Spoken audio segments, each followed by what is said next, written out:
दोस्तों mutual fund में invest करने के दो तरीके हैं। एक है डायरेक्ट म्यूचुअल फंड और दूसरा है रेगुलर म्यूचुअल फंड। अब ज़्यादातर लोग ऑनलाइन मार्केटिंग की वजह से डायरेक्ट म्यूचुअल फंड में इन्वेस्ट करते हैं। इसका मेन रीज़न है, आप देखते हो कि एक्सपेंस रेशियो काफ़ी कम दिखता है, जैसे 0.5, 0.7, 0.8, 0.9%, और वही रेगुलर म्यूचुअल फंड में 1.5, 2% तक का एक्सपेंस रेशियो देखने को मिल जाता है। तो ये बेसिकली एक्सपेंस रेशियो के डिफरेंस इसलिए होते हैं क्योंकि यहाँ पे म्यूचुअल फंड के एडवाइजर्स के कमीशंस एडजस्टेड होते हैं। अब ये क्यों किया जाता है इस इंडस्ट्री में, इसके बारे में डिटेल में बताऊंगा। बट सबसे पहली इंपॉर्टेंट चीज़ है कि डायरेक्ट म्यूचुअल फंड में क्यों इन्वेस्ट करना चाहिए, किसे इन्वेस्ट करना चाहिए और किसे नहीं इन्वेस्ट करना चाहिए, ये ज़रूरी है। जैसे डायरेक्ट म्यूचुअल फंड के अंदर इन्वेस्टमेंट जो करता है वाया ज़ीरोधा, ग्रो और बहुत सारे ऐप्स है, तो उन्हें क्या चीज़ें पता होनी चाहिए वो मैं इस वीडियो में डिटेल में बात करने वाला हूँ। तो सबसे पहली चीज़ है, जब भी आप डायरेक्ट म्यूचुअल फंड में इन्वेस्ट कर रहे हो तो क्या आप सिर्फ फंड के रिटर्न्स देखकर इन्वेस्ट कर रहे हो? 3 साल 5 साल के रिटर्न्स देखकर अगर आप इन्वेस्ट कर रहे हो तो आप सबसे बड़ी गलती कर रहे हो, क्योंकि पास्ट परफॉर्मेंस एक पैरामीटर हो सकता है बट वो एश्योरिटी नहीं दे सकता कि फ्यूचर में भी वो फंड उसी तरह से परफॉर्म करेगा। दूसरी चीज़ है, इसके अलावा भी काफ़ी सारे रेशियोज़ हैं, जैसे शार्प रेशियो, बीटा, अल्फ़ा, और फिर आपके स्टैंडर्ड डिविएशंस हो गए, आपके रोलिंग रिटर्न्स हो गए, आपकी इक्विटी इन्वेस्टमेंट की जो स्टाइल है या फिर डेट में कितना पोर्शन एलोकेटेड है, उस फंड के अंदर कितने स्टॉक्स में आपका पैसा लग रहा है, कौन से सेक्टर्स में आपका पैसा लग रहा है, जो फंड मैनेजर उस फंड को मैनेज कर रहा है उसका पास्ट ट्रैक रिकॉर्ड क्या है, और बेसिक सबसे इंपॉर्टेंट चीज़ के जिस फंड में पैसा लगा रहे हैं, जिस फंड में एसआईपी कर रहे हो, उसका इन्वेस्टमेंट ऑब्जेक्टिव क्या है, आप कौन से गोल के लिए वो एसआईपी प्लान कर रहे हो। ये सारी चीज़ें बहुत इंपॉर्टेंट है और आपको पता होनी चाहिए जब आप डायरेक्ट म्यूचुअल फंड में इन्वेस्ट कर रहे हो। अगर आपको नहीं पता है तो और भी खतरा है, क्योंकि आपके सामने एक स्क्रीन में शेयर कर रहा हूँ जिसमें इसको और डिटेल में समझेंगे।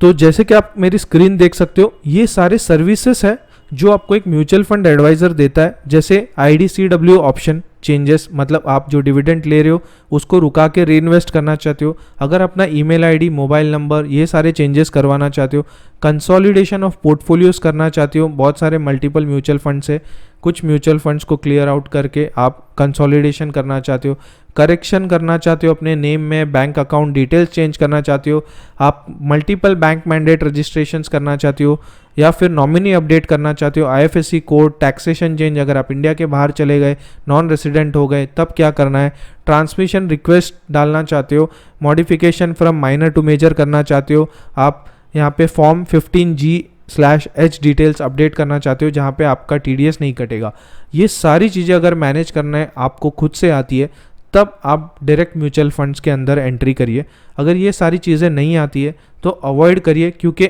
एंड मोमेंट पे अगर in case of your death अगर नॉमिनी या कोई डिटेल मिसिंग है तो वो केस में आपके नॉमिनी को पैसा निकालना बहुत मुश्किल हो सकता है।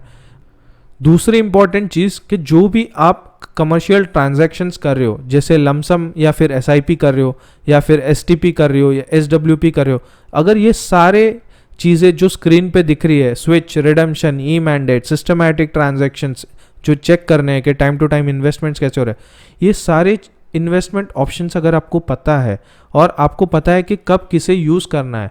ये सारी चीज़ों में आपका हेल्प म्यूचुअल फंड एडवाइज़र कर सकता है। अगर आपको नहीं पता है तो ये दिक्कत हो सकती है बाद में। आपको वो ये भी हेल्प कर सकता है कि कौन से टाइम पे कौन से फंड में इन्वेस्ट करना चाहिए, कौन से फंड्स आपको कितने टाइम में रिटर्न्स अच्छे दे सकते हैं। तो ये सब एडवाइस फ्री ऑफ कॉस्ट नहीं आती, इसीलिए एक्सपेंस रेशियो को वहाँ पे एडजस्ट किया जाता है डायरेक्ट और रेगुलर म्यूचुअल फंड में, क्योंकि उनका डेली काम यही होता है मार्केट बेस पे और गोल बेस प्लानिंग पे आपको सजेस्ट करे कि कौन से फंड्स में आपको इन्वेस्ट करते रहना चाहिए। तो जैसे कि आप मेरी स्क्रीन देख रहे हो, तो मैं जब सजेशन करता हूँ तो पहले गोल आइडेंटिफाई करता हूँ, फिर यहाँ पे फंड मैनेजर्स हैं तो कौन से फंड मैनेजर्स कौन से कैटेगरी में अच्छे परफॉर्म करते हैं,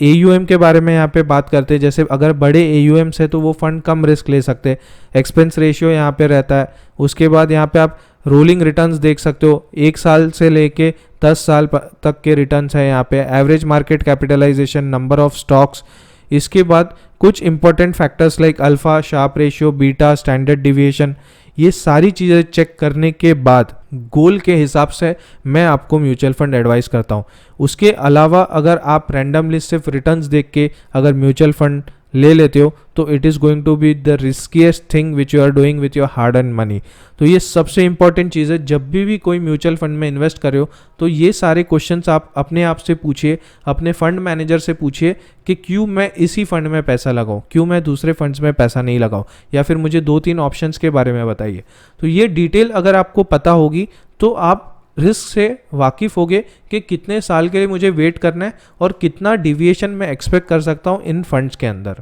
तो दोस्तों ये कंसेप्ट कुछ इस तरीके का था कि आप अगर डोलो से बुखार चले जाता है, फैब्रिक से अगर सर्दी चले जाती है, एजिथ्रोमाइसिन से अगर आपका कफ कम हो जाता है, ये चीज़ें पता होने के बाद आप सोचते हो कि आप डॉक्टर की तरह सर्जरी कर सकते हो, इलाज कर सकते हो।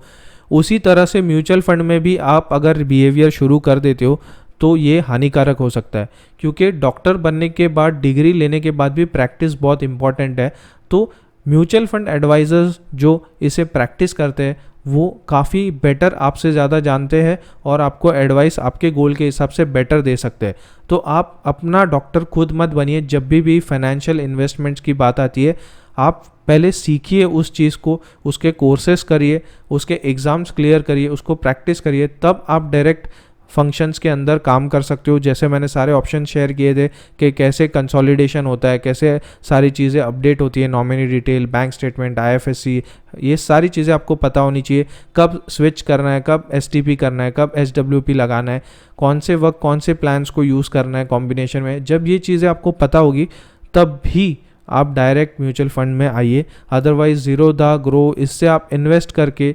एक प्रॉपर डिसीजन नहीं बना सकते हो, क्योंकि यहाँ पे आप सिर्फ आप इक्विटी डेट का यहाँ पे रेशियो चेक कर सकते हो, सेक्टर बेस्ड इन्वेस्टिंग देख सकते हो और रिटर्न्स के हिसाब से आप डिसीजंस ले सकते हो। इसके अलावा आप गोल बेस्ड प्लानिंग में ये चीज़ें नहीं बना सकते हो कि कितना पोर्टफोलियो मुझे कौन से फंड में एलोकेट करना है और क्यों एलोकेट करना है। तो ये चीज़ें आपको एडवाइज़र ही क्लियरली बता पाएगा। आई होप ये वीडियो आपको हेल्प करेगा ये समझने के लिए कि डायरेक्ट म्यूचुअल फंड एक ऐसा ऑपरेशन हो सकता है जहाँ पे शायद आपको लग रहा है कि मैं ये ऑपरेशन कर पाऊँगा, बट एट दी एंड जब देर हो जाएगी 5 साल 8 साल के बाद आपको पता चलेगा कि शायद अगर ये ऑपरेशन मैंने किसी एक्सपर्ट को दे दिया होता, नॉट माइंडिंग 0.5% to 0.7%, तो शायद उस गोल को अचीव करने के लिए इन्होंने मेरी बेहतर मदद की होती। तो इस चीज़ को ध्यान में रखते हुए इस वीडियो को लाइक ज़रूर करना, शेयर करना, चैनल को सब्सक्राइब करना मत भूलना। मिलेंगे नेक्स्ट वीडियो में। अब till take care, bye bye for now.